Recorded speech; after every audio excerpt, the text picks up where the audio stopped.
Que canten los niños, que alcen la voz, que hagan el mundo escuchar, que unan sus voces y lleguen al sol, en ellos está la verdad.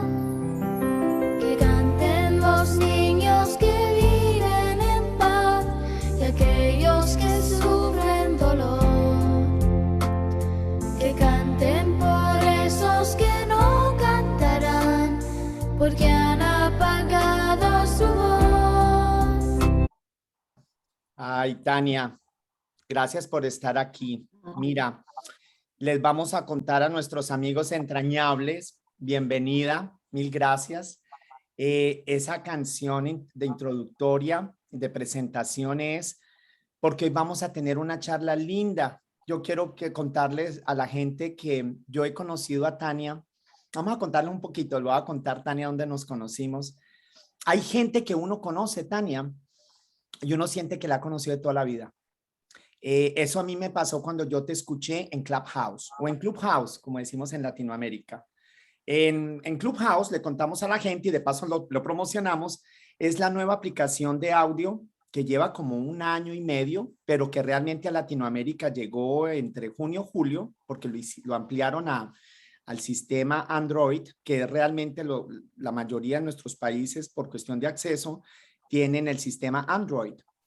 Y allí, pues invitemos a la gente también a que se unan allí. Hemos encontrado, Tania, como yo y mucha gente más, hemos encontrado un espacio muy bonito para compartir, para conocernos, independientemente del lugar del mundo donde estemos o de la nacionalidad.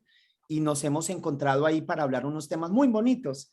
Y Tania, yo te escuché en una sala, Tania, y porque a veces Dios, el de arriba, permite esos encuentros y tu mensaje nos llegó a todos los que estábamos en esa sala directo al corazón.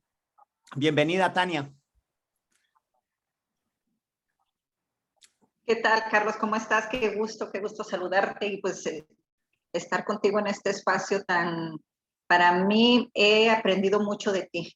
Muchos, como dices, en Clubhouse he aprendido mucho, tus testimonios, la manera como las preguntas que haces y más que todos en las salas, en la última sala que te escuché fue en la de Latinoamérica, de los latinos, que si éramos latinos, que si éramos hispanos y no, muy enriquecedora toda tu aportación.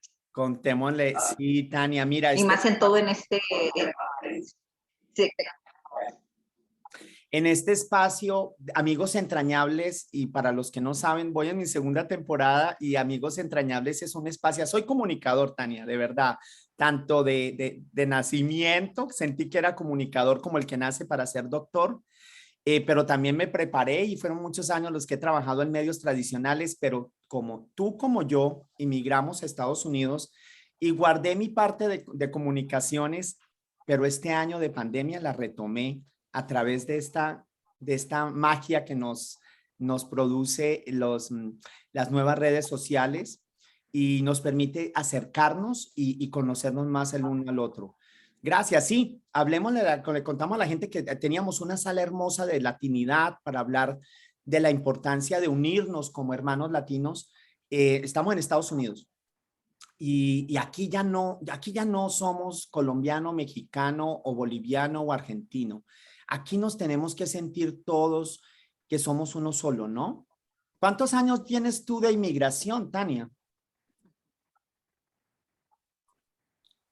Tengo 20 años que emigré aquí a Estados Unidos. Soy mexicana de nacimiento y he vivido en la frontera por muchos años, pero me moví a la Ciudad de México, entonces pues como que soy mixteada de la cultura del centro de México, la cultura de la frontera que es muy diferente a la del centro y pues ahorita 20 años en Estados Unidos.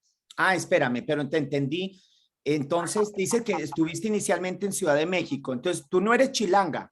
¿De dónde eres tú? No, de Ciudad Juárez, Chihuahua. Nacida en Ciudad Juárez, Chihuahua, pero nos movimos la familia a México y duramos allá 15 años en México. Te entiendo. Entonces eres Ciudad Juárez, que es justo la ciudad que queda, es una de esas ciudades fronterizas con Estados Unidos, ¿no? Ciudad Juárez. Y de ahí, pues entonces tú lo que me estás diciendo es que compartes la experiencia de irse a otro lugar, así sea dentro del mismo país, a veces se siente uno que está empezando de nuevo, como ir. Pues, tú y yo tenemos la misma experiencia. Exacto.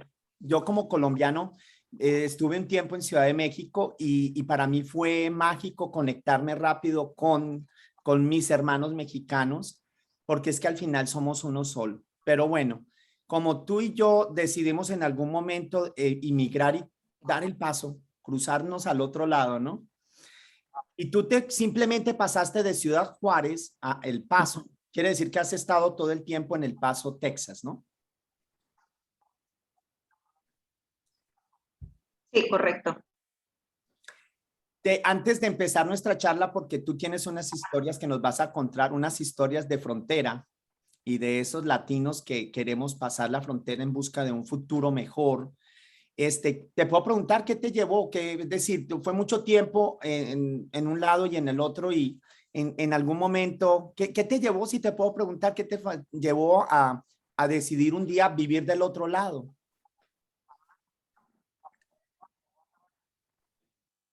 Fue por cuestión de matrimonio. Conocí a mi esposo y pues él es americano y emigré como, como comprometida, como fiancé. Te Y nos entiendo. casamos y pues es la manera como yo emigré. Mira, Tania, ahí está Ciudad Juárez y al otro lado está El Paso, Texas. ¿Estoy en lo correcto?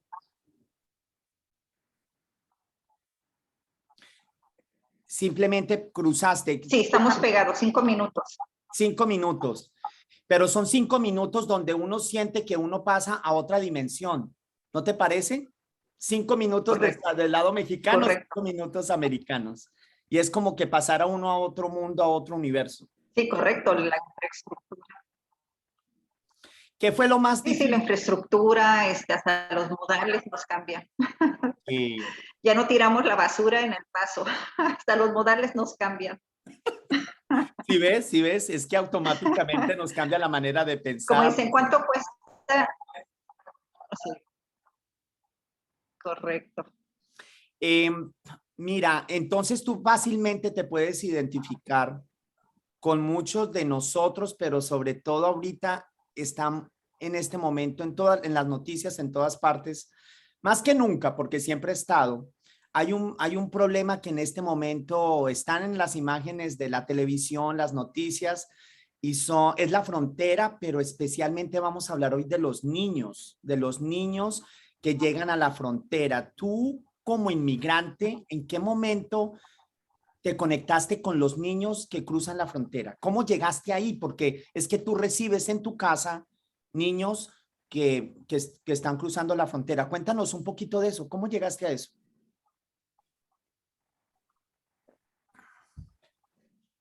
Yo cuando emigro, me emigro por matrimonio, pues tuve que esperar aquí en Estados Unidos todo un proceso migratorio de, pues no puedes hacer nada hasta que no te lleguen tus documentos. Entonces, yo soy ingeniero industrial en producción en Ciudad Juárez, entonces pues no podía ejercer, no podía hacer nada. Entonces, pasa el tiempo, duró más o menos 2 años mi trámite migratorio para poder tener un permiso de trabajo y en ese tiempo, pues empezamos a hacer familia, mi esposo y yo, y nació mi niña. Entonces el papá de mi niña, pues tenía sus actividades fuera, siempre estábamos solas, mi niña y yo.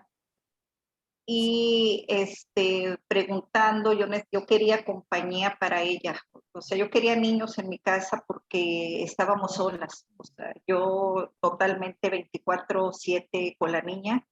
Sí. Y por cosas del destino, alguien me comentó pues que había un programa, pero son de los niños que quita el gobierno, los niños del Estado. Entonces, pero me dieron varias opciones, fui, apliqué, yo no sabía nada de los inmigrantes, no sabía nada, pero yo quería recibir niños para que mi hija tuviera compañía.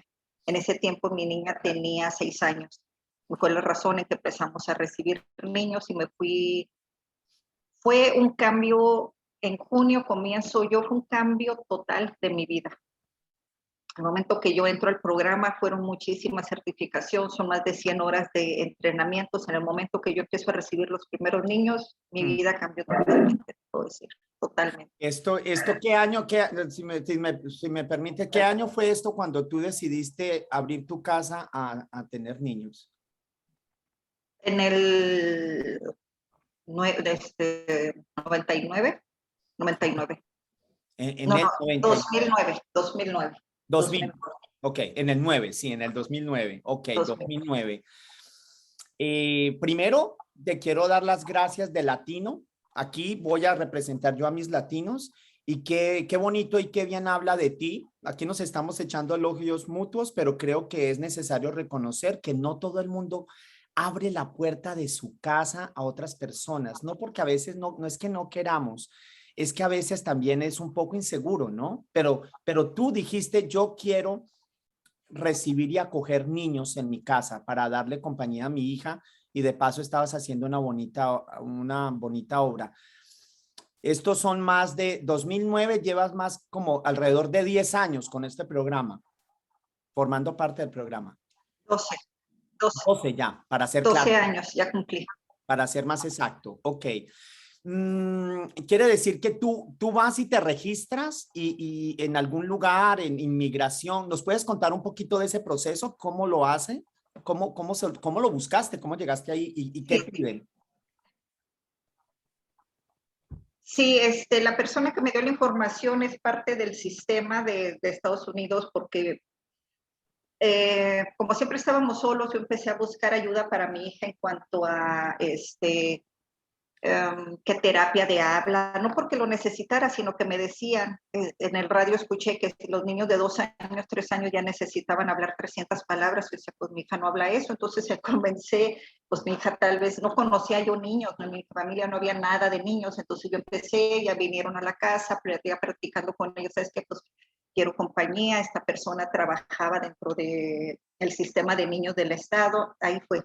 Pero te puedo decir que mi vida cambió total radicalmente en cuestión de 2, 3 meses. Cuando yo recibo los primeros niños, mi vida cambió en el aspecto que yo recibo en julio los primeros niños, recibo 2 niños, después de ahí me empiezan porque el programa de nosotros recibe niños de 0 a 17 años y niñas embarazadas.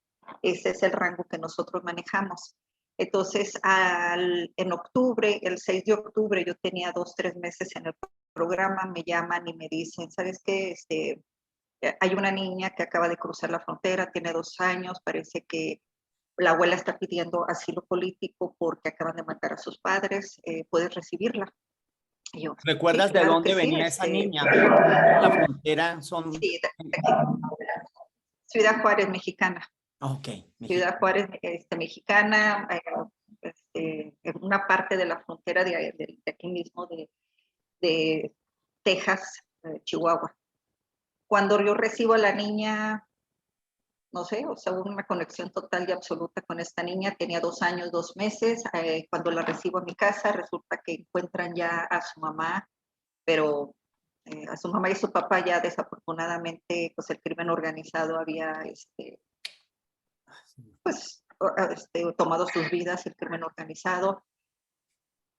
Pierde la niña completamente la conexión con lo poco que podía, no hemos encontrado información de ella, yo la recibo y empiezo, la niña desde el primer momento me empieza a decir mamá, y hubo una conexión, no te sé decir, hubo una conexión, después me empezaron a decir, oiga, ya sabemos por qué le dicen mamá, dijo, usted se parece a su mamá.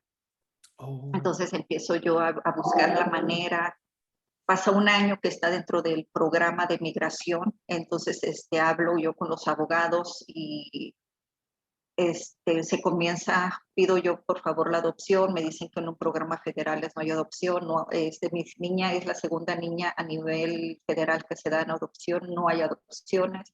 Fue un conflicto de intereses que duró mucho tiempo, afortunadamente he estado yo de dos lados. Explícanos ahí un ¿Perdón? punto, es decir, los niños se quedan, lo que le llaman esto es un foster home, ¿no? Un lugar de recibimiento de los niños, pero entonces ellos evitan que la persona los adopten, es decir, el programa no lleva a que tú te quedes con los niños. Es decir, explícanos un poco la naturaleza. ¿No será que está programado así precisamente para que, porque me imagino que ellos saben que de repente las familias que los acogen, pues forman como lazos muy fuertes con ellos? Lo que pasa es que mi programa es federal. El programa donde yo estoy es federal. Federal es droga, es migración, o sea, no hay adopciones, o sea, no hay separación de familias. Los niños del Estado, que son los niños que le quitan a los papás, que por diferentes conflictos internos, del que el gobierno decide quitárselos porque el niño está inseguro en su casa, pero son Entonces, está muy ciudadanos. claro. Esos niños... Espérame, está muy claro. Entonces, ellos, es decir, tanto ustedes, quienes lo reciben, como los niños saben que esto es temporal. ¿Por cuánto tiempo? Cuando dicen temporal, a ti te dicen cuánto tiempo vas a tener al niño, a la niña, por 2 días, por 2 meses, por 3 semanas, por 2 años. ¿Y hay un tiempo límite? ¿Cómo funciona un poco más esto? Ha cambiado mucho. Ha cambiado mucho todo esto, en los 12 años ha cambiado muchísimo la manera en la que se ha procesado. Los niños, yo al principio era desgarrador porque los niños cruzaban la frontera por el desierto. Te llegaban los niños todos arañados, estaban perdidos, duraban 3, 4 días perdidos en el desierto. Era un alivio que en migración los hubieran encontrado. Se daba mucho de eso que fallecían en el desierto. Después cambió, que se empezaron a dar cuenta que ya no era necesario cruzar el desierto, que ya había otros medios, únicamente llegabas, te presentabas y entregabas y cruzabas el puente migratorio, porque la mitad del puente es México y la mitad es Estados Unidos. En el momento de que ya cruzas la mitad, ya estás en Estados Unidos, entonces se te tiene que hacer un proceso de deportación, aunque hayas caminado 1 metro dentro de Estados Unidos sobre ese puente. Ahorita han cambiado la ley y ha puesto migración a la mitad del puente. Entiendo. Pero una pregunta, los niños, porque he escuchado muchas historias y como este tema está ahorita en los primeros titulares de los medios más importantes, que ahora hay una crisis migratoria y hay momentos en que ha habido, pero en este momento hay una crisis. Los niños, nos estás diciendo que antes cruzaban por el desierto, ahora están llegando al puesto de cruce, llegan solos, llegan con familias y automáticamente los separan de sus padres, o hay niños que se presentan solos. De todo, hay total, completa, hay de todo. O sea, pero el programa donde yo estoy, recibimos niños que cruzan la frontera sin acompañante. Entonces, migración, en el momento que cruza, te los canalizan en diferentes programas. Entonces, nosotros, en particular, recibe niños que cruzan la frontera sin acompañante. Las personas, los guías o lo que sea, les dicen, mira, camínale por ahí. Camínale y vas a llegar y ya con eso tienes o sea, ya va a empezar tu proceso, pero hubo una crisis, ha habido muchas crisis dentro de cuando hay un cambio de gobierno, los inmigrantes ven qué tal está el nuevo gobierno y es una manera de poder decir, no, pues este presidente es un poquito más, nos va a ayudar. Entonces, cuando estuve en el tiempo de Obama, se vinieron hubo un cruce de más de 40,000 niños, entonces la frontera nada No más estamos estaba contando preparada. los niños. Sí, niños y pues parte adultos, ¿verdad? Pero la gran mayoría presidía en niños, entonces se empezaron, había una capacidad para 2,000, que era más o menos, pero entonces se tuvieron que habilitar bodegas, se tuvieron que habilitar cosas para que pudieran estos niños estar. Entonces fue cuando las noticias empezaron que estaban enjaulados. Realmente no estaban enjaulados, no había otra manera de proteger, no había otra manera de cuidar a 40,000 niños. Por ejemplo, en mi programa en particular, nosotros estamos en el punto en el que estamos a 600 millas alrededor, no hay ningún tipo de programa como nosotros que recibe niños en hogares.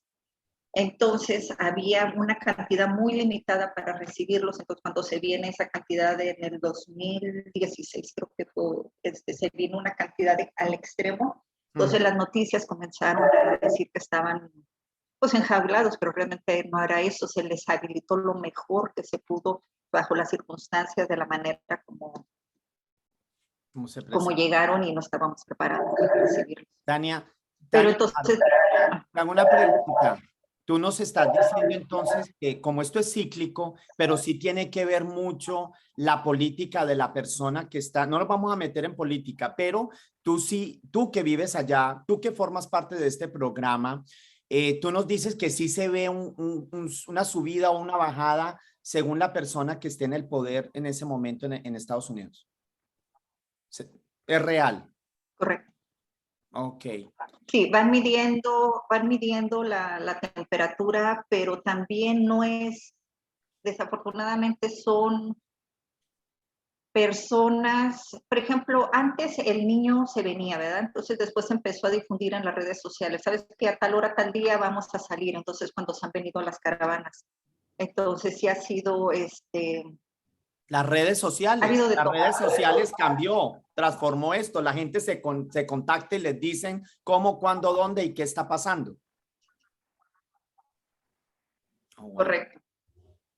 Correcto, antes cuando yo estuve al inicio del que te digo que cruzaban la frontera, platicando con los niños, te decían que se les pagaba a los guías o a los coyotes, les pagaban un promedio, los papás que ya estaban acá en Estados Unidos les pagaban entre $6,000 y $8,000 por niño, y que según esto iba a ser un viaje especial. Este viaje especial era que iban a recorrer todo Estados Unidos hasta llegar a la puerta de la mamá en carro. Pero no, o sea, realmente no era cierto eso, era únicamente, como había mucho desconocimiento de todo eso, pues las familias pagaban esas cantidades. Entonces sí ha sido un negocio para ese tipo de situaciones. Entonces, este tipo de personas no se arriesgan, entonces dejan a los niños que crucen solos, que crucen solo la frontera. Este programa en particular, yo me he dado cuenta de las noticias, ¿verdad? De cómo manejan las noticias, pero cuando está uno adentro puede darse cuenta que la noticia no es como la pintan. Ellos quieren un tipo de información y ese tipo de información es lo que nos vende. En este caso te puedo decir que yo acabo de recibir, se había comentado que había recibido a un niño de Haití, Haití. de Haití. Ellos me dijeron, ¿sabes qué? Que tenemos un niño de Haití. Yo entendí Haití, pues algún tipo de abreviación de algún tipo de programa, ¿no? Entonces, yo cuando empieza que está en San Antonio, que va a llegar y que no sé qué tanto, mucha gente me empezó a decir, oye, ¿sabes qué? Que cuidado, que pues que sé que son personas así, así. Hubo mucha información alrededor, De la por el situación. desconocimiento total, por el desconocimiento total de lo que son las personas que vienen de Haití. Entonces yo cuando después gente muy cercana me empezó a decir, oye, pues qué aventada, o sea, y pues empecé yo a dudar, o sea, pues ¿por qué tanto? ¿Por qué tanto miedo? Prevención, miedo. Sí, porque, Es ajá, decir, tú notas que hay una manera de trato según de donde vengan los niños. Tú nos puedes decir, porque en la frontera que he escuchado, obviamente, uno siempre puede pensar que son de México, Guatemala, Nicaragua, Honduras, Salvador, pero ahora que están las noticias, se están hablando de la situación de los haitianos. Entonces hubo un poco de prevención con que recibieras gente de Haití, pero tú, la verdad, tú desconocías eso. desconocía la cultura. O sea, como todos, totalmente todos, hasta la gente del programa desconocíamos lo que era la cultura, y gente fuera me decían, oye, ¿sabes? Nosotros sabemos que son así, así, así, así, te daban un, entonces yo dije, ay, pues, ¿de qué me metí, no?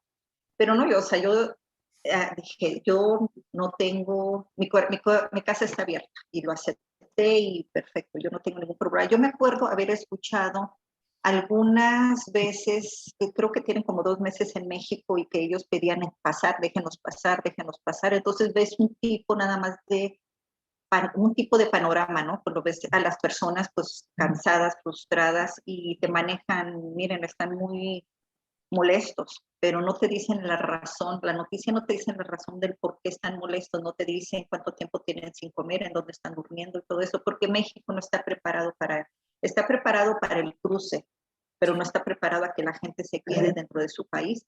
Entonces no sabemos, yo las noticias, a pesar, yo no sabía por qué las personas estaban tan molestas, los haitianos. Incluso el haitiano habla español, habla francés y habla inglés. Y Oye, las personas que entrevistaban hablaban español. sí. Entonces ya cuando recibo al niño, pues resulta que el niño no habla francés, habla haitiano criollo. Sí, el Entonces ha creol. habido que ¿Cuántos, buscar un cuántos tipo de años tiene el traductores niño? especializados. Este niño del que estamos hablando, ¿qué edad tiene? No sé exactamente porque yo no puedo manejar, ellos nada más me lo envían los datos personales, Ah. es mínimo lo que me dan. Y yo no trato de involucrarme porque no puedo ayudar en mucho teniendo esa información. Y cuando, Entonces, y cuando te mandan un niño, ¿te pues dicen por yo, cuánto tiempo va a estar más o menos? ¿O tú abres, te contactan hoy? Hay días, es de lunes a viernes, te pueden llamar un sábado a medianoche. ¿Cómo funciona eso? sí, nosotros, digo, somos voluntarios, o sea, nuestra función es ser voluntario, nosotros no recibimos ningún pago por estar recibiendo a los niños, es un voluntariado, entonces te llaman y te dicen lo básico que ellos saben. ¿Sabes que hay un niño que parece que está en la frontera de San Antonio, México? Te dicen la frontera en la que está, parece ser que está de buena salud, se llama de tal manera, puedes recibirlo. Entonces, sí, claro, ellos te preguntan, o sea, porque nosotros somos voluntarios, te preguntan, lo recibes. Te digo, ha cambiado mucho el proceso en el tiempo de Trump, pues lo del Tratado Flores. El Tratado Flores es a raíz de 1985, una inmigrante salvadoreña llamada Jenny Flores. Ella vino a buscar a su tía a Estados Unidos, entonces fue detenida por la patrulla fronteriza y fue procesada como criminal. Entonces no se le permitía ver a la tía porque pues era un crimen haber cruzado la frontera de esa manera. Y después de eso se empezó a hacer como que pues estos niños no son criminales, o sea, el hecho de haber cruzado no te hace criminal. Entonces se hizo el Tratado Flores, que estos niños se les dijo que no iban a estar más de 20 días en cautiverio, o sea, detenidos, y que iba a haber comunicación, iban a tener un abogado y todo eso. En el tiempo de Trump dijo, no, pues es que hay que hacer más firmes las leyes y vamos a tratar de que si nos sigan pasando y vamos a asustarlos. Entonces empezó a hacer los trámites a ser más difíciles. Entonces en ese tiempo, que era el de cero tolerancia, yo duraba con los niños hasta 6 meses. Hasta 6 meses duraba con ellos porque la investigación era más exhaustiva, investigaban a todos los miembros de la familia, entonces era una manera de irles tratando de asustar. Ahorita, en el momento en el que estamos, los niños están durando exclusivamente 15 días, a lo máximo 15 días, si no, es que si no tratan de reunificarlos por tratar de cumplir este tratado Flores. Ahorita te puedo decir que mi experiencia en cuanto a esto después y en el momento de la pandemia ha sido difícil. Ha sido muy difícil porque la mayoría de los niños, no te sé decir el porcentaje para no entrar en detalles, pero llegan con coronavirus. Entonces, de estas Escuché una familias nosotros historia. somos... Tú compartiste una ¿Perdón? historia donde recibiste un niño un par de niños con COVID e incluso pues tú también te manejaste tu prevención por ti y tu familia. Mira, Tania, de lo que yo te estoy escuchando acá, yo estoy calladito como cuando nos conocimos y todos nos quedamos así escuchando detalles, porque se habla muchísimo de la frontera, pero yo pienso que una cosa es escuchar por la radio, ver imágenes de la televisión y otra cosa tener esa situación en vivo y en directo. Además, que es un drama humanitario y estamos hablando de los niños. Aquí no vamos a entrar de política, si sí, si no, pero pues aquí son niños, independientemente de qué nacionalidad sean y cómo lleguen o qué pase con ellos, pues son niños y hay un momento que el niño no tiene mucha capacidad de elección. Eh, Tania, a mí me Sí, sorprendió. a lo que te comentaba con lo de los... Digo, a lo que te comentaba con lo de las informaciones de los haitianos, que haces una imagen y realmente después me puse yo a ver un poquito más de los haitianos porque llegaron a la frontera de México. Entonces, al principio, pues México sí tuvo un poquito pues, de recelo, ¿no? Pero entonces cuando los empezaron a conocer, gente muy trabajadora, cosa que no sabíamos, gente muy trabajadora, gente que tenía 2 trabajos, gente que trabajaba para mandarle a sus países, entonces eso no sabíamos, a nosotros nada más nos ponían la imagen de la persona enojada. Entonces yo cuando recibo al niño, pues así como que yo sé de comportamiento y para mí bienvenido. Imagínate, he cuidado más de 400 niños que no he vivido y para mí todos únicamente es buscar y tenerles atención y con eso desarmas cualquier corazón. Entonces, cuando le digo al niño, ¿sabes qué? Que vamos en su idioma, ¿verdad? Tratan con Google, necesitamos salir, necesitamos para ir al doctor, porque luego les hacen revisión, les hacen todos sus exámenes físicos, les ponen sus vacunas, todos los requerimientos. Me decía el niño que me esperara, y no, se puso a atender su cama. Y yo, no, o sea, me ganó porque dije, cierto, o sea, qué diferente concepto los medios sociales, cómo nos manejan la información tan diferente. Tania, yo ahí te paro precisamente para hablar de un tema, que son los estereotipos, porque de manera, es la naturaleza humana, incluso en Latinoamérica. Esta es una charla de latinos para latinos. ¿Y cuántas veces crecimos en nuestros países, en México, con una percepción de qué significa los de Guatemala? Yo nací en Colombia y a mí me enseñaron una percepción de lo que son mis hermanos venezolanos o Ecuador o Perú, y ellos a su vez tienen unas ideas de quiénes somos, y muchas veces, por ejemplo, voy a hablar yo. Sabes que yo visité y tengo un lindo recuerdo de México, pero cuando yo fui a viajar a México, a mí me dijeron, estamos hablando año 1995, dijo, no vayas a México, a los colombianos no nos quieren y nos maltrata la policía. Bueno, yo igual, yo no iba a cruzar la frontera, yo no iba ilegal, yo llegaba en un avión, yo llegaba con un lugar donde vivir y me dijeron, ten cuidado. ¿Sabes qué? Llegué a Ciudad de México y encontré la calidad humana más maravillosa que yo he encontrado. Me abrieron las puertas únicamente, e incluso puedo llegar a decir que hasta me presenté a la universidad y me he ganado una beca casi completa para estudiar en Ciudad de México, en una universidad muy prestigiosa, contando mi historia, porque ¿sabes por qué me identifico con estos niños inmigrantes?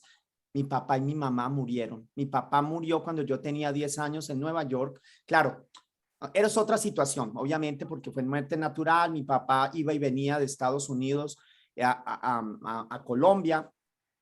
Y bueno, mi papá muere allá, mi hermana y yo quedamos con mi mamá muy chicos, y luego mi mamá muere cuando yo tengo 20 y mi hermana 18.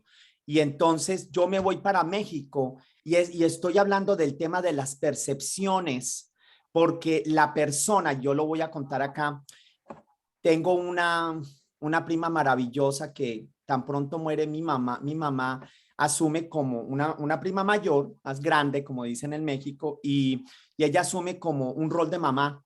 Y cuando yo quiero ir a México porque quería ir a estudiar y hacer un par de cosas con la comunicación, quería ir a Ciudad de México, me iba a recibir una familia mexicana y tuvimos muy bonita conexión por el teléfono, pero un día, pasado 2 o 3 conversaciones, la persona cambió de actitud. Entonces me dijo, no, como que la señora ya no me quiere recibir, como que me dijo que tenía algún problema y que de pronto no me podía recibir en México. Y mi prima, muy inteligente, dijo, espera, déjame hablar con esa señora. ¿Sabes por qué? Porque yo como colombiano, sé lo que es tener un estereotipo. En los 90 y durante un tiempito más, hemos cargado los colombianos. Yo nunca he sufrido discriminación, yo no me voy a quejar. Mira, tú puedes ver, soy blanco, güero, como dicen los mexicanos, pero sí sufrí en carne propia por mi nacionalización, por mi nacionalidad. Entonces, mi prima habló con la señora en México y cambió la actitud. Y cuando he llegado a Ciudad de México y me recibió en su casa, me dijo, ay, hijo, yo tenía otra percepción tuya y de los colombianos, que porque cuando ella les contó a sus amistades, igualito que tú, cuando ella le contó a sus amistades que iba a recibir a alguien de Colombia, le dijeron, uy, ten mucho cuidado. Mira, vamos a hablar de los haitianos. Yo vengo de Miami y hay muchos haitianos en Miami y tengo amigos. Mira, son gente súper trabajadora, gente creyente. gente que es de ir el domingo con su Biblia y gente de un gran corazón. Y como tú dices, como están al lado de República Dominicana, muchos de ellos hablan español y hablan francés fluido porque francés es su idioma oficial. Ojalá que quienes nos escuchen aprendamos a no juzgarnos por nuestra nacionalidad. ¿Cuántas veces tenemos una percepción de el salvadoreño, el hondureño, el boliviano, el argentino? Todos nos creamos un estereotipo, Tania, y a veces simplemente nos tenemos que permitir conocernos los unos a los otros. Y más que todo, ¿sabes qué? Que yo desconocía, a pesar de que soy latina, desconocía lo que era la cultura de Haití. Escuchaba que los temblores y todo eso. Pero platicando con mi hija, ayer platicando precisamente, y le dije, oye, ¿por qué pues son de color si estuvieron colonizados españoles, franceses, ingleses y españoles? ¿Por qué? Entonces me dijeron, es que lo que pasa es que ellos eran esclavos y siendo esclavos se rebelaron. Entonces ellos no tuvieron, ahorita no tienen el apoyo de ningún tratado que los proteja. Por ejemplo, Cuba tiene sus tratados, Salvador tiene sus tratados y que los están permitiendo. Entonces por eso ahorita están de esa manera sacándolos del país. O sea, ahorita ellos, se creó un TPS para los haitianos que hubieran entrado antes de junio o julio del 29 de este año. Uh-huh. Entonces ahorita los que están tratando de entrar, pues ahorita sí están siendo expulsados, pero Haití no tiene ayuda, entonces por eso nunca ha podido progresar y por eso tiene eso. O sea, yo desconocía completamente, te digo, a pesar de que soy latina, y me impresionó lo poco que me contó mi hija, me impresionó y admirable su fortaleza. Y te digo, sí sé que son gente, por lo que yo acabo de vivir, me cambió completamente. Yo ya había visto las redes sociales, ¿verdad? Las redes sociales que te manejan una cosa. Por ejemplo, te dicen, estos niños vienen, te das cuenta que las noticias no son lo que dicen. Entonces, yo he vivido con estos 400 niños y te puedo decir que lo que dicen las noticias no es. La lección es que todos nos deberíamos dar la oportunidad, el chance, como decimos en Estados Unidos, de conocernos los unos a los otros, más allá de estereotipos, de ideas que pasan hasta dentro de nuestros países y uno se siente. Lo que pasa es que, bueno, yo creo que tú eres ya de por sí ya una persona especial. El querer recibir a alguien en tu casa. Te voy a hacer una pregunta, eres tú, pero tú estás casada, ¿no? Te pregunto. No, por lo mismo, no, el matrimonio terminó porque te tienes que enfocar 100% en los niños y pues había una puerta para pues, la libertad del papá de mis hijas, porque no puedes salir, ya nadie te invita a fiestas, porque pues las fiestas ya las hacen que los Peter para Pisa. Entonces pues mi hija empezó, oye mamá, ¿por qué no me invitan si hicieron el cumpleaños?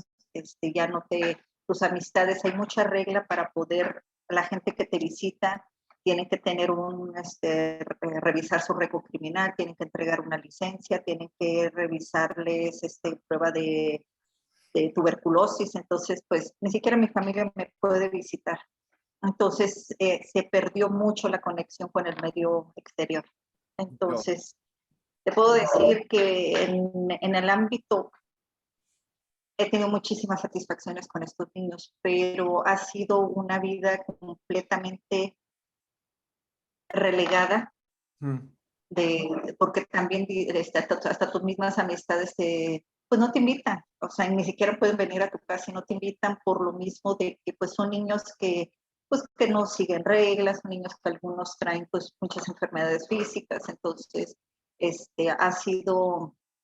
En el ámbito personal... Es difícil. No, es que independientemente, niños son niños. Yo te digo, mi mamá cuidaba, y solamente era una señora de casa y a veces nuestros vecinas o vecinos, o incluso cuidábamos de un par de primitos pequeñitos, y a veces mi mamá era feliz, se identifica contigo porque era que ella adoraba a los niños, pero de repente no había que decir, ay, yo siempre vengo a esta casa y siempre hay niños. Mi mamá era tremendamente feliz, pero es que no es fácil, porque como tú dices, se crea una responsabilidad, hay una cantidad. Oye, yo lamento mucho, yo te admiro por lo que estás haciendo, pero que es importante saber que hay gente que de manera, de manera voluntaria y de bonito corazón están dando este espacio. No sé, estoy sin palabras, Tania, porque no es fácil encontrar personas que reciban niños. Yo de todo corazón creo que estás haciendo un campito en el cielo, pero háblame de los niños, como has recibido, tú me dijiste, escuché una cifra, más de 400, Carlos. Entonces, háblanos de Correcto. esos niños, porque yo te escuché hablando un poco de niños que vienen de todas partes. En este momento, ahorita estamos hablando de Haití. Cuéntanos de los otros niños y de dónde suelen ser los niños que están en la frontera con Estados Unidos. La cantidad que recibimos nosotros de niños que cruzan sin acompañantes son niños que sus papás ya viven en Estados Unidos. Ellos han decidido por 10 años, 15 años ya vivir en Estados Unidos, cruzaron la frontera, que ya crean una nueva familia, nuevos hermanos, nuevos hijos, y los hijos los dejaron en sus países, Guatemala, Salvador, Honduras, los dejaron. Entonces estos papás ya cuando tienen a sus hijos que están creciditos, recurren a sus hijos que están en su país. ¿Por qué? Porque al permitirles traer a estos niños, estos papás reciben un tipo de protección porque estás tratando de asegurar de que este niño que ha cruzado la frontera, tienes que comprobar que ha sufrido el abandono, que ha sido cruzado ilegalmente. Entonces los papás reciben un tipo de protección mientras el niño y reciben hasta un tipo de visa de trabajo mientras el niño está en un proceso migratorio, el niño que cruzó. Es decir, estamos hablando de los beneficios que da Estados Unidos a los menores. Este es el tratamiento que da a los menores porque automáticamente cuando eres adulto ya es otro el tratamiento, pero a los menores Estados Unidos sí les da un tratamiento con ciertos beneficios. Y esto entonces los padres son conocedores de esto y aclaremos, porque yo quiero contarles, hay gente que no sabe que muchos padres hacen ese sacrificio de salir de sus países, siguen mandando dinero, la gran mayoría, no todos, pero muchos siguen mandando dinero porque los dejan con su abuelita, su tía, su vecina, pero entonces ellos me dicen que esto va por cierto tiempo hasta que ellos tienen cierta edad y pueden recibir esos beneficios al inmigrar. No son tanto los beneficios, sino que si eres menor de 18 años, todavía recibes 17 años todavía recibes eso porque la corte se tiene que asegurar que el niño va a asistir a las cortes porque el niño entró ilegalmente. Entonces quiere ver en la corte de que si el niño califica alguno de los TPS, a Dreamer, a todos los programas que Estados Unidos tiene. Pero te digo, hay niños que yo he recibido que no conocen a sus papás. Hay niños que 8 o 10 años que los dejaron bebés. Pero eso es un común denominador, que los papás ya tienen acá una vida. Tienen acá una vida y alguien les está criando a sus hijos, pero llega un momento en que tal vez necesitan a su hijo por ese tipo de ayudas o tal vez porque ya están creciendo los niños y necesitan pues que les ayuden a cuidar a los hermanitos. Sí. Entonces, independientemente de las razones de los padres, a mí me conmueve totalmente cada uno de ellos porque estos niños no están preparados para venir, no les han enseñado el inglés, nunca les dijeron te vamos a traer, estos niños se han arraigado con sus abuelitos, se han arraigado con sus tíos, entonces les pregunto, ¿cuándo te avisaron que te venías de un día para otro? Entonces llegan ellos completamente perdiendo todo, han perdido su país, han perdido las personas que los criaron, han perdido hasta su idioma, su moneda, su ropa, porque cuando cruzan la frontera, migración, les pide que entreguen su ropa para cuestiones sanitarias, se les da una nueva ropa, entonces han perdido todo. Entonces yo digo, son niños que necesitan ayuda de todo porque están en un duelo, es un duelo con el que empiezan a vivir. Ok, Y mira. uno como la primera. Estos son muchos los niños. Estoy recordando ahora una película mexicana que refleja, es la historia de muchos niños, no solamente mexicanos, porque los hay de todos los países, pero hay una película que yo creo que de pronto tú conoces, que es Bajo la misma luna, y es la misma historia de una madre que cruza, tiene que dejar a su hijo, Yo quiero pensar que la gran mayoría no los quieren dejar, es que se van buscando con qué mandar unos chavos a su país, con qué mandar un poquito de dinerito para que su abuela, porque normalmente se quedan con la abuela o la tía, la vecina incluso, o alguna amiga que dice yo te cuido el hijo o los hijos mientras tú estás allá. Es un drama, porque el impacto en los niños quedan. Háblame primero, ¿qué tipo de niños? ¿De qué nacionalidades son? Uno podría pensar que México, pero yo te escuché en la charla cuando nos conocimos en Clubhouse que decías que aparentemente últimamente de México no es.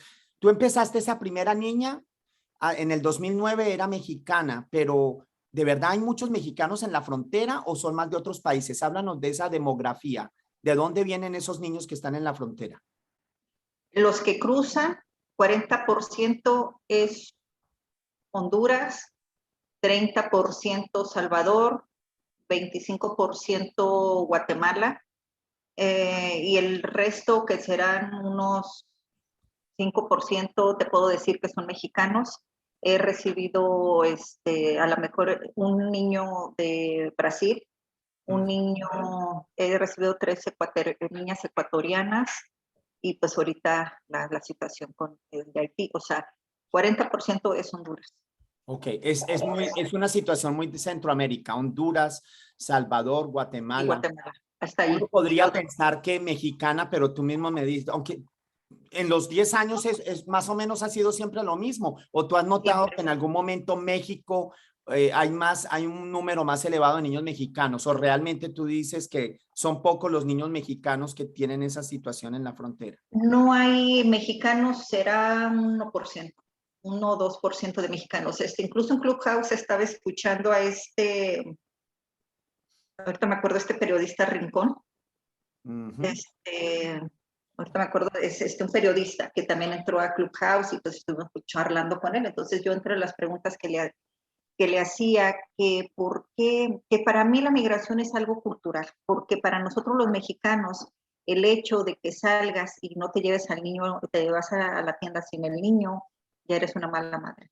Y para estos niños, no haber visto a su mamá 10, 15 años, ni siquiera conocer a la mamá, los niños no lo ven como una mala madre, pero esto es cultural. Entonces él lo que comentaba, que más bien le dije, ¿por qué México no hay tanta migración? Entonces él me decía que lo que pasa es que los problemas de México no son problemas a lo mejor de narcotráfico, de pleitos de narcotráfico, pero que en Honduras y todos esos países son problemas de las maras y son problemas de gangas. Entonces por eso México, aparte México no tiene esa cultura de venirse a trabajar a Estados Unidos. Para México, ¿no? Hubo tiempo de los braceros, que hubo braceros, pero pues eso se regresaron, pero México no es nuestro sueño americano. Oh, mira, lo aclaro es porque la gente considera tal vez siempre que, los mexicanos todo el tiempo quieren cruzar. Realmente en comparación, estamos hablando en comparación con otras nacionalidades y más estamos en el 2021, es más otros países de Centroamérica. Y yo sé. De los 400 yo creo que he recibido unos 5 niños mexicanos. Oh, wow.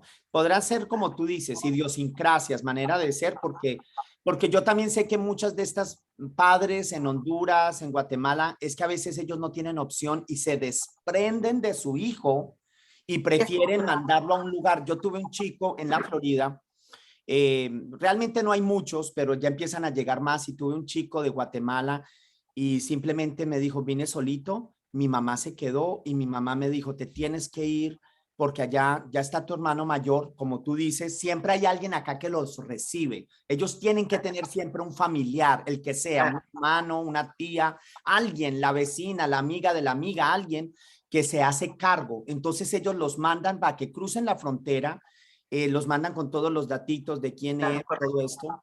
Y aprovechando el sistema de que como son menores, pues Estados Unidos los protege. Realmente, pues el país se preocupa por los menores a manera general. Háblanos un poco de los efectos psicológicos y cómo estos niños, porque como tienes experiencia de más de 400 niños en todos estos años, háblanos de diferencias, ¿qué has encontrado? ¿Quiénes son los más impactados? ¿Hay alguien que te cueste más trabajo conectar porque el niño está muy prevenido? Cuéntanos un poco de esas historias con los chicos. Bueno, te puedo decir que sí se nota la gran diferencia dependiendo del país. Ya cuando recibes un niño y sabes desde el momento que te dicen la nacionalidad, más o menos ya sabes cómo va, cómo te la vas a pasar. Sí. Ya, ya A dices, ver, por ejemplo, los niños que tú los encuentras más difíciles, más reacios, con un poco más, ¿de qué país serían? Honduras. Honduras. Honduras son niños, el país de Honduras fue colonizado por los ingleses y traen en su sangre, traen lo inglés. Entonces son niños que innatamente desde chiquitito los puedes tener de 3, 4 años y son gente que te exige. Es gente que o sea, no tienen No es su esa... temperamento, yo te entiendo. Su temperamento es fuerte y no se dejan y reclaman. Y yo te entiendo porque yo, por ejemplo, creo, que ahí voy a dar mi opinión de inmigrante, yo que viví en México, yo creo que el mexicano, estamos hablando del mexicano sencillo de la calle, es gente tan bonita de corazón y normalmente son un poco más dóciles. Pero yo pienso que, ahora estoy pensando en mis amigos hondureños, ellos siempre tienen una cierta actitud, no de prepotentes, sino que están más empoderados, digámoslo, por decir en un término actual. Exacto. Entonces ya más o menos, Honduras es difícil, los niños son difíciles. Ellos han sido hasta cierto punto protegidos por la familia que se queda, las personas que se quedan a su cuidado. ¿Por qué? Porque los papás les están enviando dinero. Entonces, como les están enviando dinero, pues te tienes que portar bonito con el niño. Porque si el niño dice, mi tía me regañó, y pues como si te estoy pagando porque me cuides. Entonces han sido niños Mm, muy sobreprotegidos, niños muy exigentes, ok. niños que tienen a lo mejor hasta más de lo que tienen los niños americanos, porque los papás tratan de compensar ese tiempo Ausencia. que no han estado con ellos. Ya. Porque te platican, yo tuve esto, yo tengo el otro, y me mandan cajas y cajas y cajas, y no lo dudo, o sea, porque no dudo que, o sea, ya hay niños que saben que tienen mucho más, pero a la vez yo digo, ¿por qué no los preparan? ¿Por qué no los preparan? Si los papás ya están aquí en Estados Unidos, ¿por qué no los preparan meterlos en una escuela donde aprendan inglés? ¿Por qué no les preparan? ¿Sabes qué? Te vas a venir, ¿sabes qué? Tienes que seguir reglas, tienes que tener un poquito de gratitud, un poquito de cooperación. Sí. No tienen, En un desafortunadamente, yo sentido creo mayor de que merecimiento, digámoslo, de merecimiento. Ya entiendo. Honduras, ¿cuáles son los niños que tú encuentras más afectados emocional y psicológicamente y que te cuesta más trabajo llegarles y no sé, que estén muy asustaditos, que tú les veas unas secuelas emocionales, no sé. Sí, sí, los niños más dóciles, los niños que te ganan el corazón desde el momento que te dicen los vas a recibir son en Guatemala. Desde el momento que dices, ya sabes cuál es que son niños sumisos, son niños buenos, son niños muy agradecidos, son niños muy moldeables a poderlos eh, eh, por ejemplo, mi hogar tiene que ser un hogar terapéutico, yo personalmente trato de sacarle sus cualidades. Yo sé que, y yo he estudiado mucho de eso, de que si un niño no encuentra qué va a ser de grande, o un niño o un adolescente te dice, es que yo no sé qué voy a hacer de grande, no he encontrado mi camino, el problema no es del muchachito, el problema es de los educadores y de los papás, de que no le han encontrado el decirle, ¿sabes qué? Tú eres bueno para esto. Entonces enfocar, yo, muy enfocarse. enfocados, exacto. Entonces yo sí estoy 100% con estos niños, mis hijas, sí, mi hija, la que es mi hija biológica, cuando ella era chiquita me decía que por qué sus amiguitos no podían venir a la casa, no se entendían por qué no se podían no podían venir niños a pijama parties. Fue enfocada totalmente a estos niños, pero creo que a mi hija le ha ayudado tanto ser una persona muy lógica, tener un nivel de desprendimiento, de desapego, porque para nosotros es pérdida tras pérdida tras pérdida. En estos 12 años hemos perdido 400 niños, han sido 400 Cada personas. niño que pasa por tu casa es un alma que deja su impronta y bueno, y tú también les has impactado. Una pregunta, ¿qué tanto puedes seguir en contacto con ellos? De tantos niños que han pasado, tantos chicos, de tantas vidas que has impactado.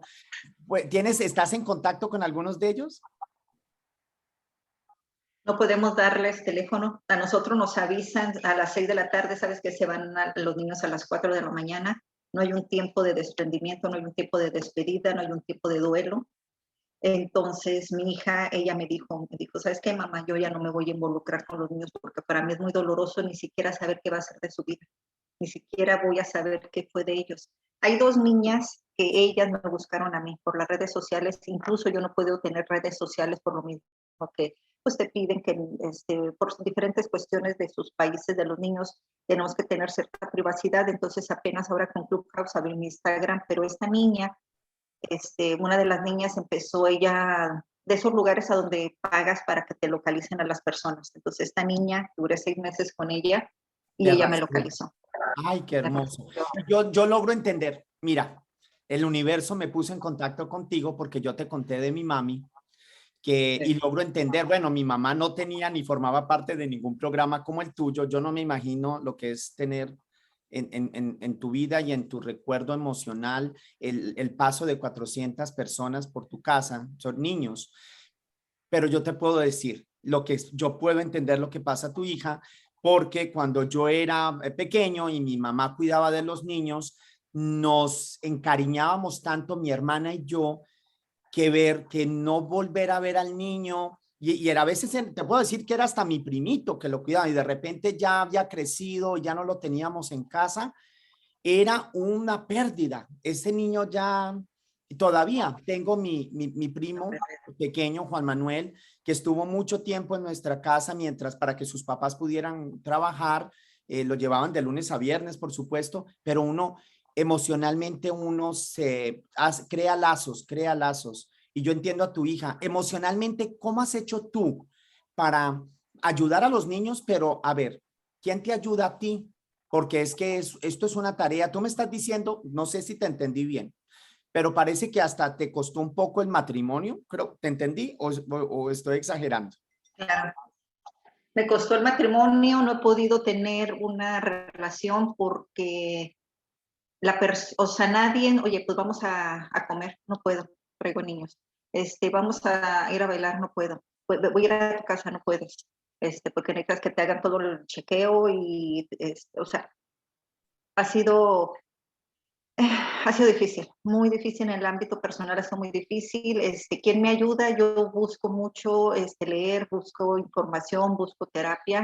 Mi última terapista, que es una mega profesional.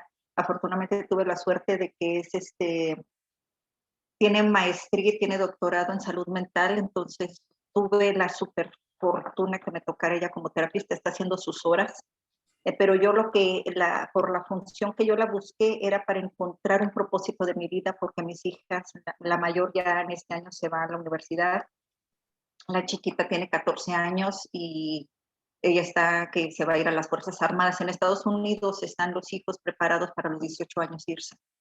Entonces estoy yo tratando de buscar un nuevo propósito de mi vida. Entonces la terapista me dijo, ¿sabes qué? Creo que el programa, creo que estos niños te están pidiendo, porque ahorita que los niños los estoy recibiendo, necesitan vivir una cuarentena. Cada quien aislado en su cuarto, yo no puedo salir. Estoy 8 o 10 días completamente aislada del mundo porque los niños no pueden salir, porque muchos me vienen con coronavirus, no los puedo sacar. El niño no se puede, ni siquiera tienes que tener la precaución de que al momento que cruzan al baño de que no se te contamine. Ha habido familias que se han contaminado, una de las familias estuvo entubada, otra de la familia todavía tiene secuelas, entonces, y afortunadamente tenemos las vacunas, pero en el ámbito de la pandemia creo que ha sido más difícil.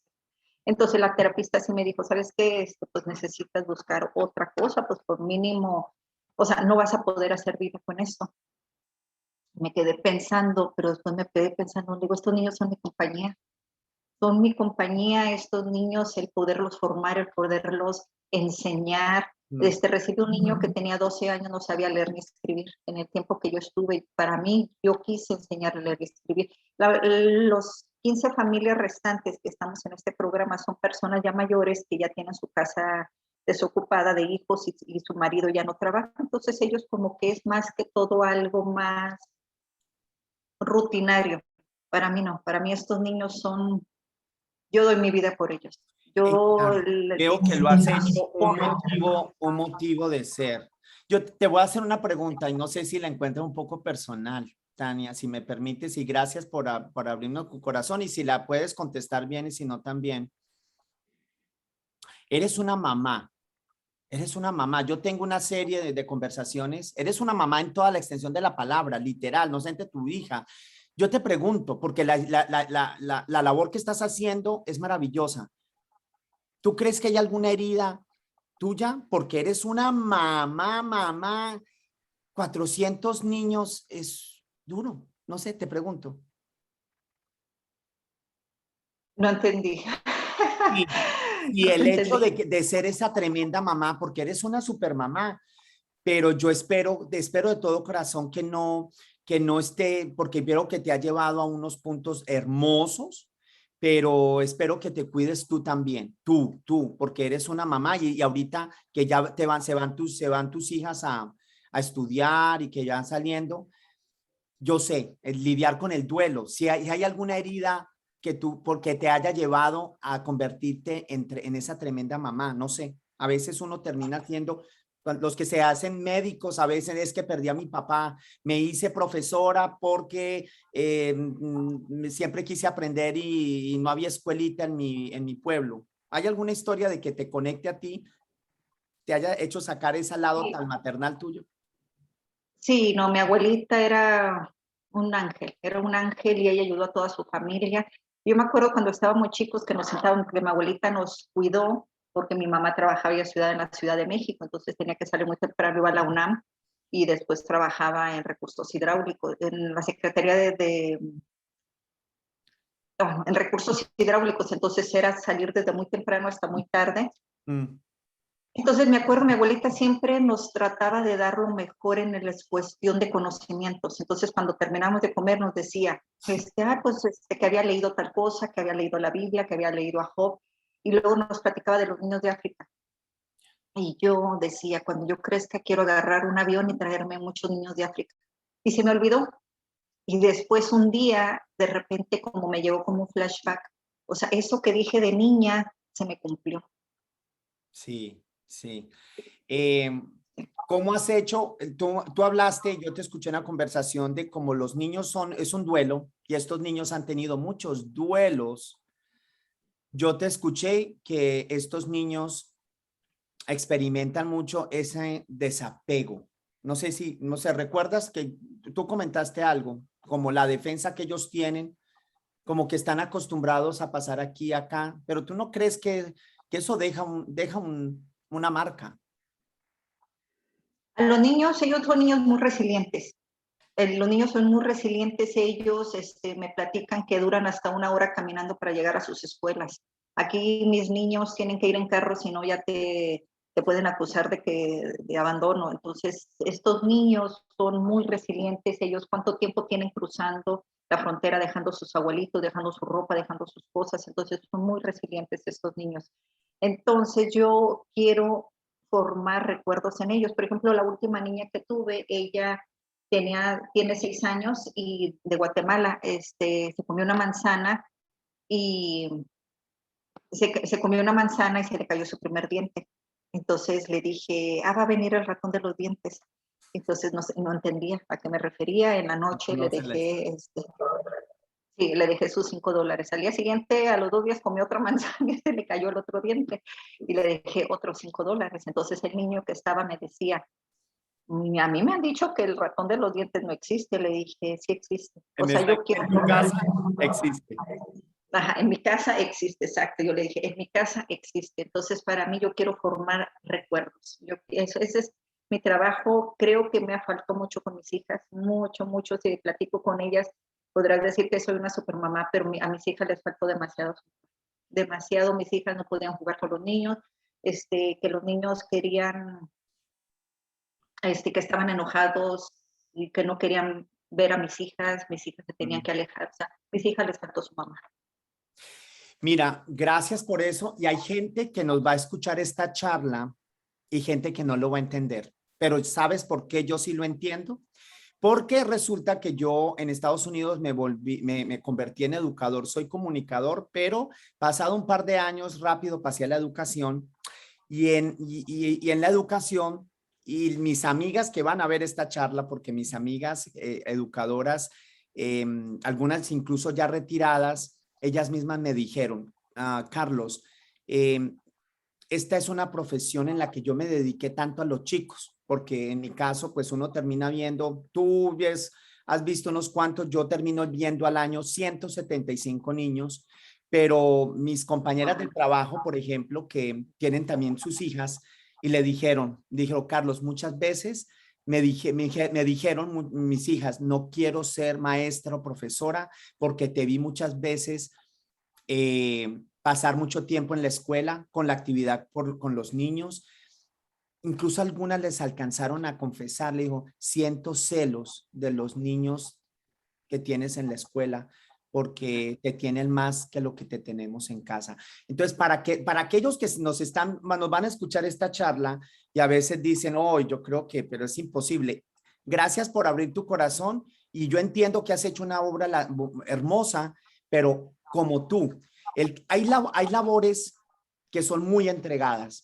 Y por eso era que lo que yo te decía, espero que no te descuides tú. Vamos a hablar de labores entregadas, porque es la naturaleza del trabajo, pero a veces cruzamos límites. Los médicos, las enfermeras, los educadores, los foster home, en este caso, esta persona que ayuda a creer, la naturaleza es dar, pero a veces, como tú dices, se puede llegar a otros límites.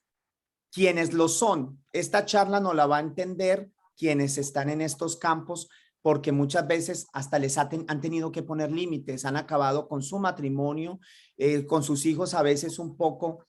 Tengo una familiar en mi familia, la esposa de mi primo, que ella misma, excelente profesora, de primaria o elemental, que llamamos en Estados Unidos.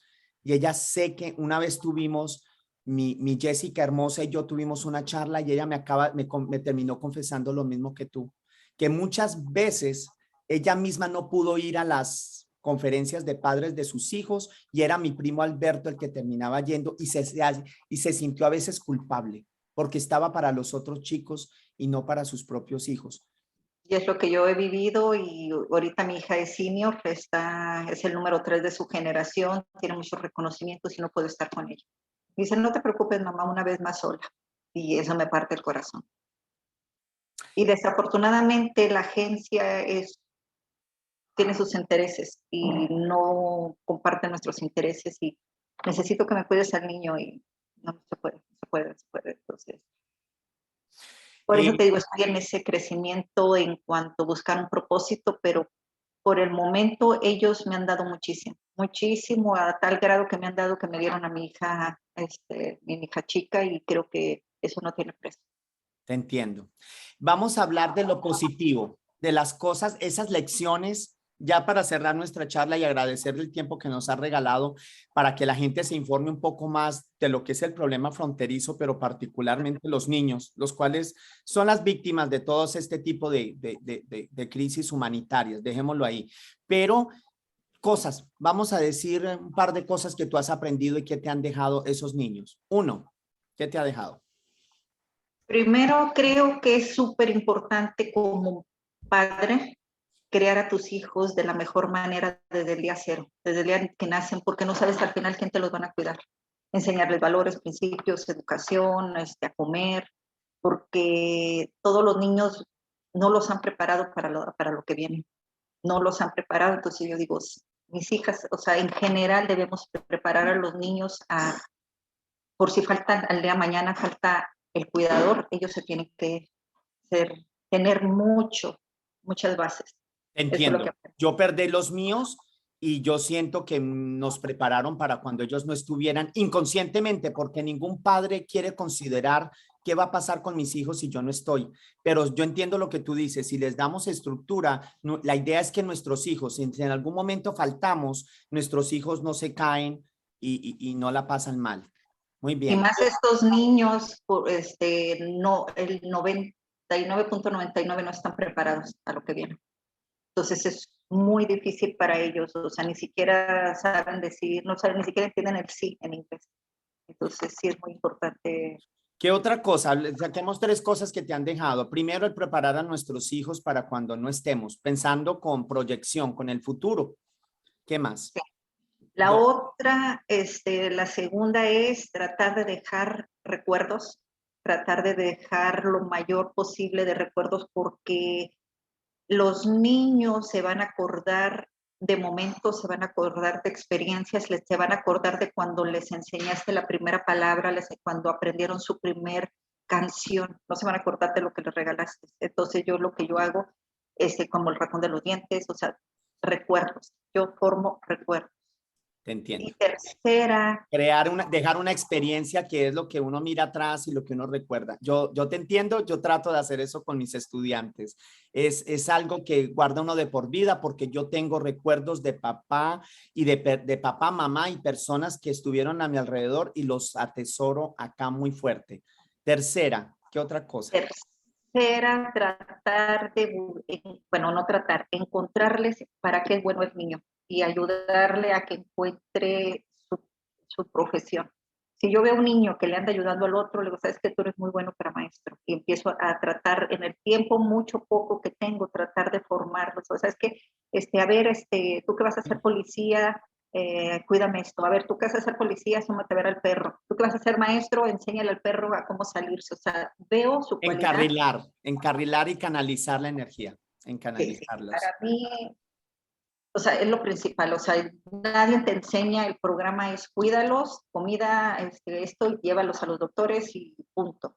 No te dejan tener palabras de cariño, no puedes tener contacto, ni siquiera un abrazo. ¿Por qué? Porque hay malas interpretaciones y pues se pueden mil cosas, ¿verdad? Entonces no puede haber un acercamiento emocional con los niños, pero para mí, digo, si yo he decidido esto, yo voy a hacerlo mejor y yo quiero quedar que estos niños se lleven una semilla porque el proceso que les queda es muy duro, muy difícil, muy difícil. Yo soy inmigrante, yo llegué con profesión y que para mí ha sido difícil, más para ellos. Sé que los niños son resilientes, como dijo Edwin, son resilientes, son niños que rápido se adaptan, pero de todos modos, ser esa primera impresión de Estados Unidos, no ser ese policía de migración que te detuvo y te metió al cuarto que no sabías ni por qué, ni qué horas eran, porque dicen que la luz siempre está prendida. Sí. Mira, la mejor si nos está escuchando esta charla, una madre de esas que ha mandado a sus hijos a cruzar la frontera para un mejor futuro, ¿tú qué les puedes decir a esas madres? Tú que has tenido a muchos de estos chicos. Yo les diría que fueran honestas, que le dijeran, mi hijo, te vas a venir un día. Mi hijo, prepárate. Mi hijo, valora a tu abuelita, a tu abuelito, ayúdalos, aprende el inglés, te vas a venir, aprende de nuestra cultura. Y como padres, en el momento en que los vas, y como padres lejanos acá en Estados Unidos, tratar de buscar información de que si mi hijo se pone necio, si se pone berrinche, porque los niños te van a probar. A mi mamá, dos mamás me han hablado y me decían, ¿cómo le hacía, señora? Yo le decía, mucha paciencia, señor, mucha paciencia y estructura. El niño necesita estructura. A tal hora te vas a levantar, decirles, porque el niño te va a probar, decir, me abandonaste, ahora me vas a volver a abandonar. Y tú me dejas, o sea, es como el niño estarte castigando por los haberlos dejado. Entonces, le digo, mucha paciencia, mucho amor, señora, cuando recibas a un niño, mucho amor. Yo te escuché a ti, la percepción de los niños, que hay niños, ¿cómo no crear una barrera de dolor? Porque muchas veces un padre emigra pensando en lo mejor para sus hijos, pero yo te escuché un comentario donde dices, hay niños que no los ven mal, no, hay unos que mientras se resienten y dice, papá, mamá me abandonó, hay otros que no. ¿Cuál fue esa diferencia de por qué unos se sienten abandonados y otros no? Depende del cuidador, de la persona que los está cuidando en su país, de que no haga una triangulación y que si el cuidador tiene un buen concepto de la persona que se fue, si ese niño le habla bien de su padre y los valora y los idolatra porque pues son la gente que les está enviando dinero, gracias a esa persona que está lejos, estas personas están pudiendo salir adelante. Entonces estos niños tienen el concepto de sus padres que son los superhéroes. Entonces ellos vienen idealizando a su padre. Entonces ellos no tienen esa herida de la infancia. Además es claro, además esos niños que dicen, es que mi mamá, mi papá están en Estados Unidos, en Estados Unidos. Están en los estados y para ellos son los ricos de la escuela. Ellos no vienen con heridas de la infancia, ellos no vienen con heridas de rechazo. Tú los ves y son niños felices, son niños sanos emocionalmente, son niños que tú los ves que tienen son niños sanos emocionalmente. Claro. Pero entonces la diferencia es que esos padres que se han ido mandan dinero, lo dejaron con una persona buena a cargo, pero se han hecho cargo, es decir, les llaman, les manda su dinero, es decir, el niño percibe que su papá, su mamá no los abandonó. Ahí podemos sacar una lección de esto, de que no se trata de cantidad, sino de calidad. De calidad y también ver con quién dejas a tus hijos. Tienes que tener como padre, voy a dejar a mis hijos con quién es la mejor persona. Creo que comenté en esa vez en la charla de un niño salvadoreño, de que cuando lo dejan con el abuelo no era una persona, tenía mucho resentimiento de su vida, ¿verdad? En general, entonces al niño le empieza a decir que mira, tu mamá y tu papá ya están allá, mira, tus hermanitas ya tienen muchas cosas en Estados Unidos y acá tú solo. Y cuando él emigra a Estados Unidos, no puede hacer una conexión ni con sus hermanas ni con sus papás biológicos. Los dos eran biológicos y al final el muchacho termina matando a su hermana. Y él, cuando las entrevistas, esa entrevista está en Aquí y Ahora, es muy conocida esa entrevista, que no recuerdo el nombre, él dice, lo que pasa es que a mí me decían que eran malas, a mí no me enseñaron a querer a mis papás.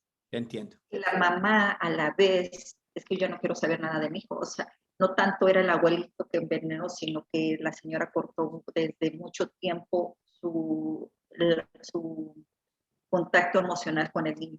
Claro. Pero te puedo decir que el 99.99 son mamás entregadas aunque sea en la distancia.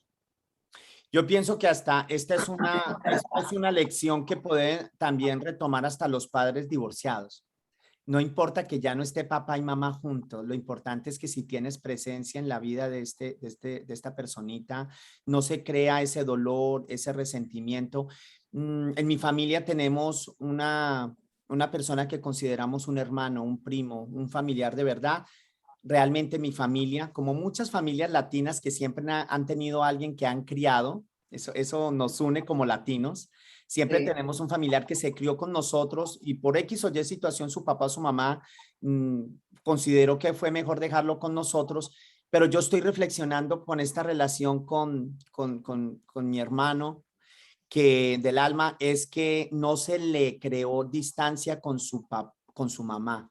Siempre supo quién era su mamá, se le puso en contacto, se le mandaba cada cierto tiempo, se le ponía en el teléfono y hasta donde yo sé nunca ha sentido resentimiento de que su mamá lo hubiera abandonado. Sé que, de hecho, sé porque he tenido las conversaciones con John y me ha dicho, quien hoy por hoy está en Canadá, y me dice, yo siempre muy agradecido mirando hacia atrás el haberme criado con ustedes y eso también le indicó otro rumbo, otro futuro. Ojalá los padres que tienen hijos, que padres separados, esto es un ejemplo que ahí está la diferencia, es la calidad, no la cantidad. Y me llevo, ya para terminar, Tania, esta conversación, la resiliencia. Yo no puedo creer que los niños, los chicos nos estén enseñando a los adultos esa capacidad de adaptarnos y asumir las situaciones como vienen. ¿Algo en particular que recuerdes sobre la resiliencia?